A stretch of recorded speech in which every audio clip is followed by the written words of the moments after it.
Hello दोस्तों, result मित्र के platform पर आप सभी का स्वागत है। मैं अभय प्रताप सिंह। आज के हम अपने इस स्पेशल सेगमेंट में भारत में घटित एक महत्वपूर्ण घटना के बारे में बात करने वाले हैं। जैसा कि मेरे पीछे आप देख रहे होंगे, एक पोस्टर है। काफी लोग इस पोस्टर को देख के समझ गए होंगे कि आज हमारा चर्चा का विषय क्या है। जो लोग नहीं समझे उन्हें मैं बता दूं, आज हम बात करने वाले हैं आईसी 814 के बारे में। अब आईसी 814 है क्या? तो मैं आपको शॉर्ट में बता दूं कि यह भारत में घटित अब तक की सबसे बड़ी विमान हाईजैकिंग की घटना है। अब ये घटना घटित कैसे हुई थी, क्या घटनाक्रम इसमें घटा था, इस पर अभी हम आने वाले हैं। पूरी स्टोरी में आपको बताऊं और इससे जुड़ा हुआ जो हालिया विवाद है उसको भी सबसे अंत में बताने वाला हूं। सबसे अंत में क्यों? क्योंकि जब तक आपको ये पूरा घटनाक्रम पता नहीं होगा तब तक आपको वर्तमान में जो विवाद है ये समझ में नहीं आएगा। अभी बस इतना समझ लीजिए, नेटफ्लिक्स के ऊपर एक शो आया है जिसका नाम है आईसी 814 द कंधार हाईजैक।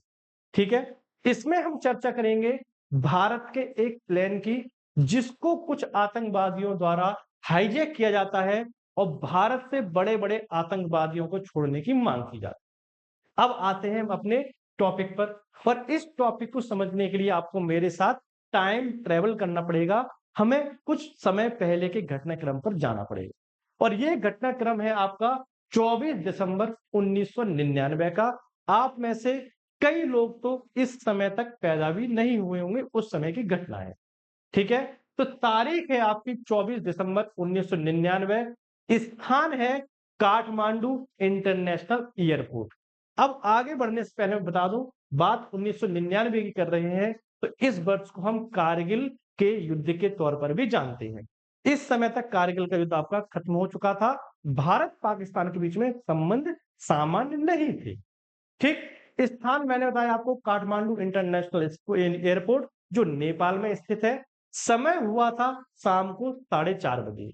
यहां पर एक विमान था, विमान का नाम था इंडियन एयरलाइंस आईसी 814। इसका नंबर था। उड़ान भरनी थी इस विमान को काठमांडू से लेकर दिल्ली के मध्य। ज्यादा लंबी उड़ान नहीं थी तो उसी हिसाब से यह विमान ईंधन को लेके चल रहा था। ज्यादा लंबी दूरी की विमान होती है उसी हिसाब से ईंधन भरा जाता है, कम दूरी की होती है तो कम ईंधन भरा जाता है। ठीक है, अब यहां पर कुल यात्री इस विमान में जो सवार थे 187 थे। इसी में क्रू मेंबर भी शामिल है और कुछ विदेशी नागरिक जो यात्रा कर रहे हैं वो भी शामिल। और इसको उड़ाने वाले जो पायलट थे वो थे आपके देवी शरण, जो सबसे मुख्य पायलट थे। दूसरे अनिल जागिया और तीसरे थे को पायलट राजेंद्र कुमार। ये विमान 4:30 बजे तय समय के मुताबिक काठमांडू से उड़ान भरता है और 5 बजे ये जो प्लेन था आपका, ये भारतीय स्पेस में इंटर करता है। हर देश का अपना अपना एयर स्पेस होता है जिसमें आप बिना उस देश की मंजूरी के नहीं घुस सकते।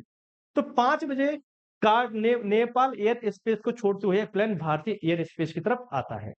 तभी अचानक से प्लेन में अफरा तफरी मचती है और यात्रियों के रूप में जो 5 आतंकवादी इस प्लेन में सवार थे वो अपने अपने हथियारों को लहराते हुए जो यहां पर अन्य यात्री हैं उनको नियंत्रित करने का प्रयास करते हैं। अब आप बोलेंगे इनके पास हथियार कैसे आए थे, एयरपोर्ट पर तो बड़ी सुरक्षा होती है। तो भैया हम बात कर रहे हैं नेपाल की। उस समय नेपाल के किसी भी एयरपोर्ट पर चाहे इंटरनेशनल हो चाहे नेशनल हो, इतनी सिक्योरिटी होती थी जितनी आज की डेट में हमारे यहाँ सब्जी मंडी में होती है। आप समझ सकते हो क्या स्थिति रहती होगी उस समय एयरपोर्ट के ऊपर। अब यहाँ पर 5 बजे भारतीय एयर स्पेस में यह प्लेन आता है। इसमें से आप 5 यात्रियों को उठते हुए देखेंगे जो यात्री ना होके आतंकवादी थे, अपने अपने हथियारों को लहराते हैं। और इनमें से 4 यात्री अन्य यात्रियों को जो 4 यात्री कहना गलत होगा, आतंकवादी कहना सही होगा, जिससे आतंकवादी और यात्रियों के बीच में डिफरेंस कर सकें। 4 आतंकवादी जो अन्य यात्री हैं उनको नियंत्रण करने का प्रयास करते हैं और एक जो मुख्य था इन सब में, इब्राहिम अख्तर, यह सीधे जाता है कॉकपिट की तरफ और कॉकपिट को खुलवाकर उसमें देवी शरण जी के ऊपर बंदूक तान देता है। अब यहां पर देवी शरण जी को समझने में ज्यादा समय नहीं लगता कि यह प्लान हो चुका है हाईजैक। अब शुरू होगा यहां पर हाईजैकों के दिमाग का खेल। और देवी शरण जी के दिमाग का खेल। हाईजैक जैसे ये प्लेन होता है, देवी शरण जी पहला ही ये सवाल पूछते हैं कि आप तो ये बताइए आपकी मांग क्या है? जो इब्राहिम अख्तर मुख्य आतंकवादी होता है, देवी शरण जी की तरफ पिस्टल तान के कहता है कि इस जहाज को लखनऊ से होते हुए कहां लेके जाना है आपको? लाहौर लेके जाना है। लेकिन इसी समय देवी शरण जी अपने दिमाग का उपयोग करते हैं और कहते हैं कि इस विमान में इतना ईंधन नहीं है कि हम इसे लाहौर तक लेके जा पाए। लेकिन आतंकवादी इसी बात पर अड़ा हुआ था कि आपको किसी भी प्रकार से इस विमान को लाहौर तक लेके जाना है। आतंकवादी का नाम याद रखना, इसी को लेके पूरा विवाद है।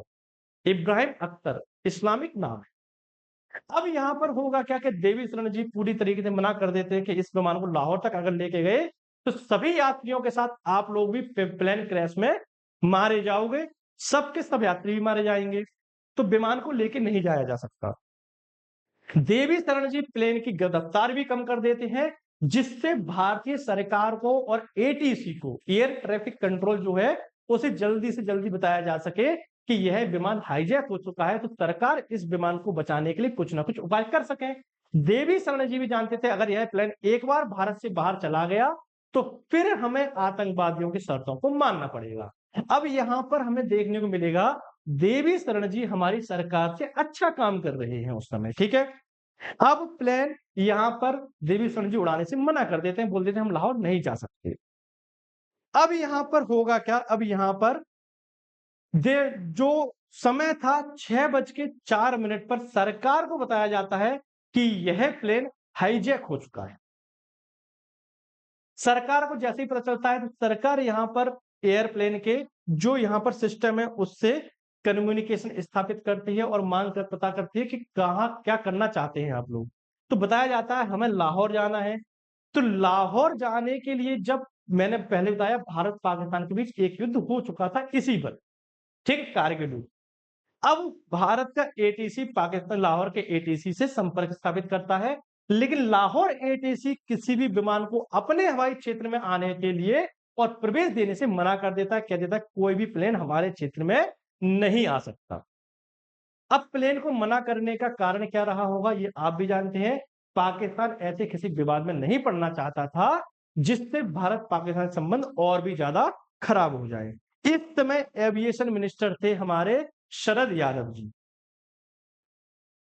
तो इन्होंने अनुमति देने से मना कर दिया, तो मजबूरी में प्लेन को उतारा जाता है अमृतसर में, जैसा कि यहां पर देवी शरण जी के द्वारा दिमाग का उपयोग किया गया था। अमृतसर में इस प्लेन को उतारा तो जाता है, लेकिन उतारने का उद्देश्य सिर्फ इतना था कि इसमें इतना फ्यूल दे दिया जाए कि हम कहीं और सुरक्षित पहुंच जाए। लेकिन यहां पर जो हमारी गवर्नमेंट थी, ये पंजाब पुलिस और कुछ अधिकारियों को आदेश देती है कि जितना डिले हो सके उतना डिले आप इस प्लेन को कीजिए।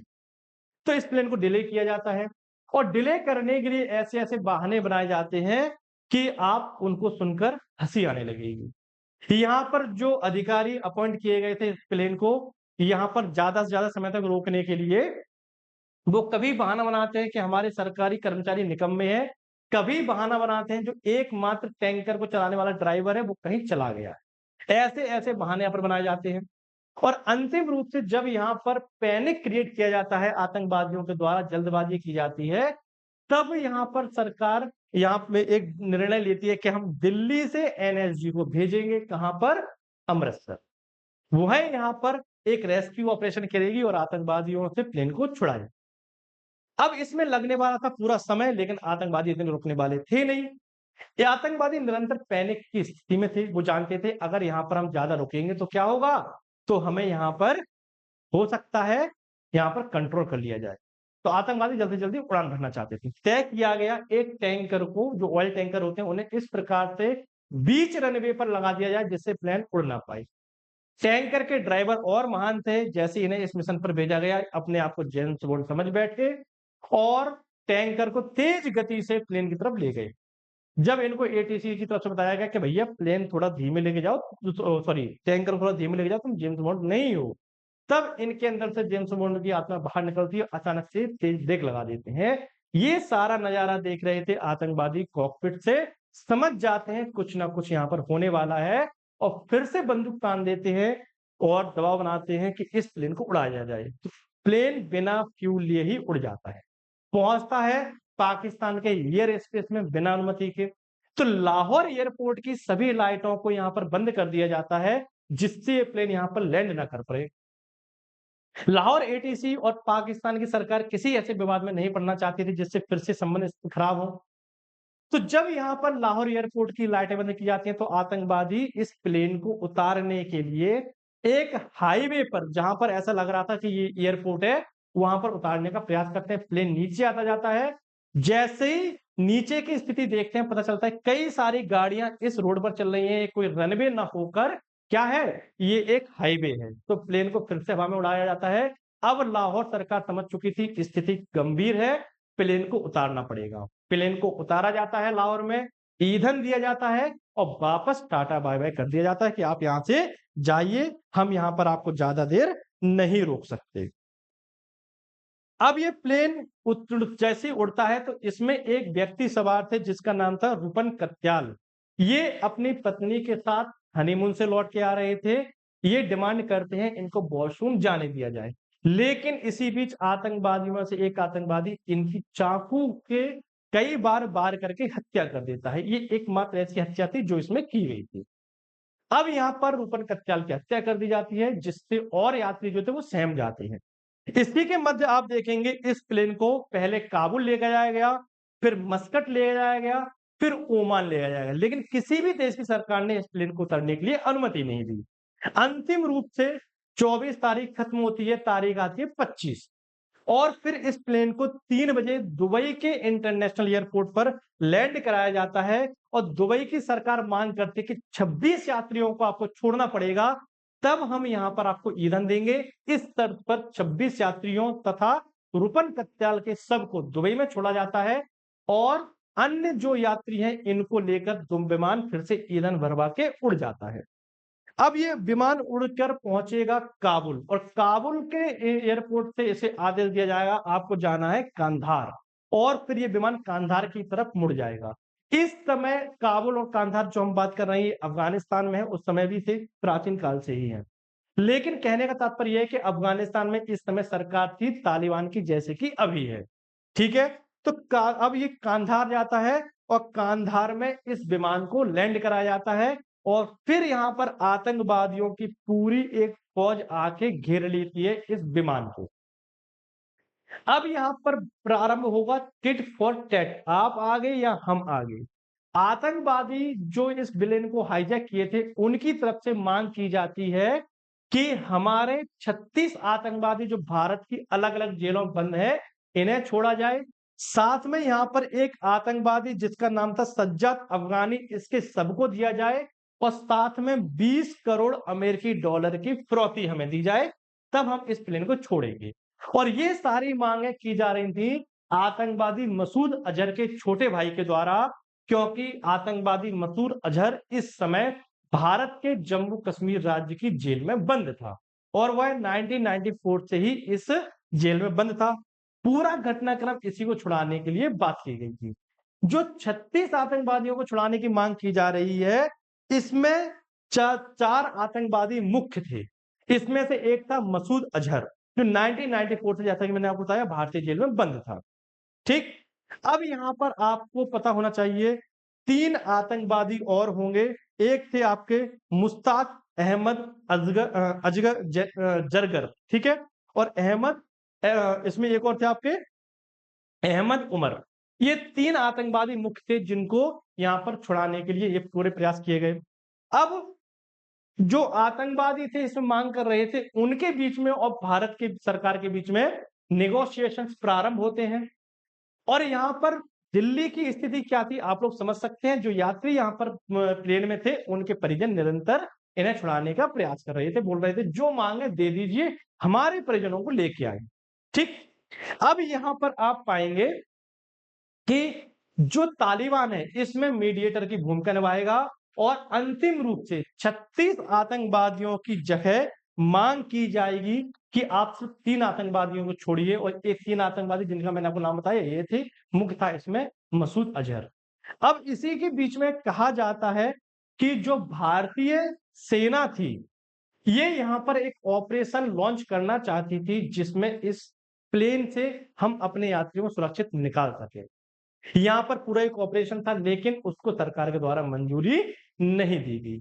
अब यहाँ पर आएंगे भारत के, जिन्हें हम जेम्स बॉन्ड कहते हैं, वो है जो इस समय आईबीए के चीफ हैं, जिनका नाम अजीत डोभाल, आप सब लोग परिचित होंगे।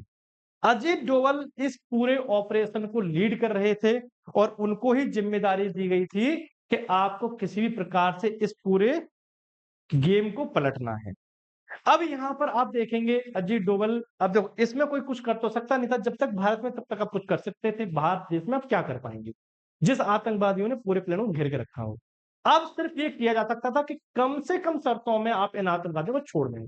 तो 36 आतंकवादियों की जगह और 20 करोड़ अमेरिकी डॉलर की जगह फाइनल बात होती है 3 आतंकवादियों को छोड़ने की, और इसके एवज में हम इन 3 आतंकवादियों को छोड़ते भी हैं, जिनके नाम मैंने आपको अभी बताए थे।